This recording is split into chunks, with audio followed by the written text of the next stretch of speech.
Hi dear parents, how are you? നമ്മൾ കുഞ്ഞുങ്ങളോട് use ചെയ്യുന്ന നമ്മുടെ ടോൺ, നമ്മൾ അവരോട് പറയുന്ന രീതികൾ, എന്തായിക്കോട്ടെ അവരോട് പറയുന്ന രീതികളെ കുറിച്ചിട്ടാണ്. നമ്പർ 1, കുഞ്ഞുങ്ങൾ സംസാരിക്കാൻ പഠിക്കുന്നതിന് മുന്നേ തന്നെ അവർ നമ്മുടെ ടോൺ മനസ്സിലാക്കുന്നു. ഇപ്പോൾ അമ്മമാരുടെ ഒരു ആക്ഷൻ പോലും ഒരു കുഞ്ഞിന് പെട്ടെന്ന് മനസ്സിലാവും നമ്മൾ പറയുന്നതിനെക്കാട്ടിലും മുന്നേ.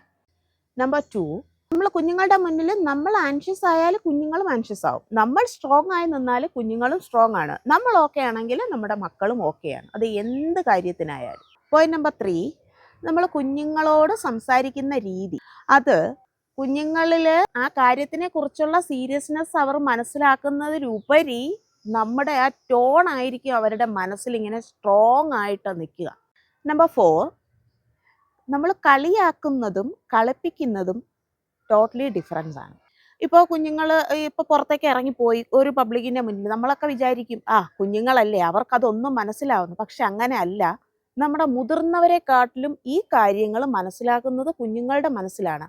അത് അവരും വലുതായാൽ പോലും അതിനി എന്തായിക്കോട്ടെ, അവരെന്തെങ്കിലും ഒരു കാര്യം ചെയ്തുകൊണ്ട് വരുമ്പോൾ അവരിനി ഒരു പേപ്പർ എടുത്ത് ഒരു ക്രോസ് വര തന്നെ ഇട്ടിട്ട് വന്നാലും അവരെ അയ്യേ ഇങ്ങനെയല്ല എന്ന് പറയുന്നതും ഹാ എന്നും പറഞ്ഞിട്ട് നമ്മൾ അവരോട് കളിക്കുന്നതും. അപ്പോൾ അത് പാരൻസ് ഒന്ന് ശ്രദ്ധിക്കുക. Point number 5, commanding tone and warm tone. നമ്മളിപ്പോൾ കുഞ്ഞ് കളിക്കുകയാണ്, ഗോ ആൻഡ് സിറ്റ് ദെയർ എന്ന് പറയുന്നതിന് പകരം നമുക്കവിടെ പോയി ഇരിക്കാം, നമുക്കവിടെ പോയിരുന്ന് കളിക്കാം എന്ന് പറയുന്ന രണ്ടും തമ്മിൽ ഭയങ്കരമായിട്ടുള്ള വ്യത്യാസമുണ്ട്. ആ രണ്ട് സമയത്തുള്ള കുഞ്ഞിൻ്റെ ഫേസ് എക്സ്പ്രഷൻ കണ്ടാൽ തന്നെ നമുക്ക് മനസ്സിലാക്കാൻ പറ്റും നമ്മുടെ ആ ടോണിൻ്റെ ഡിഫറൻസ്. എപ്പോഴും നമ്മൾ അവെയർ ആയിരിക്കണം. കാരണം എന്താണെന്ന് വെച്ചാൽ നമ്മൾ ചെയ്യുന്ന മൈന്യൂട്ടായിട്ടുള്ള ഓരോ കാര്യങ്ങളും കുഞ്ഞുങ്ങൾ അതിൽ നിന്ന് എന്തൊക്കെയോ പഠിക്കുന്നുണ്ട്.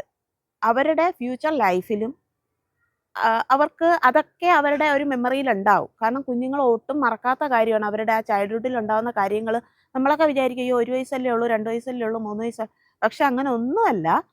അവരുടെ ആ മെമ്മറിയിൽ ആ കാര്യങ്ങളെല്ലാം ഉണ്ടാവും. അപ്പോൾ എപ്പോഴും നമ്മൾ അവെയർ ആയിരിക്കുക. നമ്മുടെ മക്കളെ നല്ല ഒരു ഹ്യൂമൻ ബീയിങ് ആയിട്ടും നല്ല ഒരു പേഴ്സണായിട്ടും നമുക്ക് വളർത്തിയെടുക്കാം.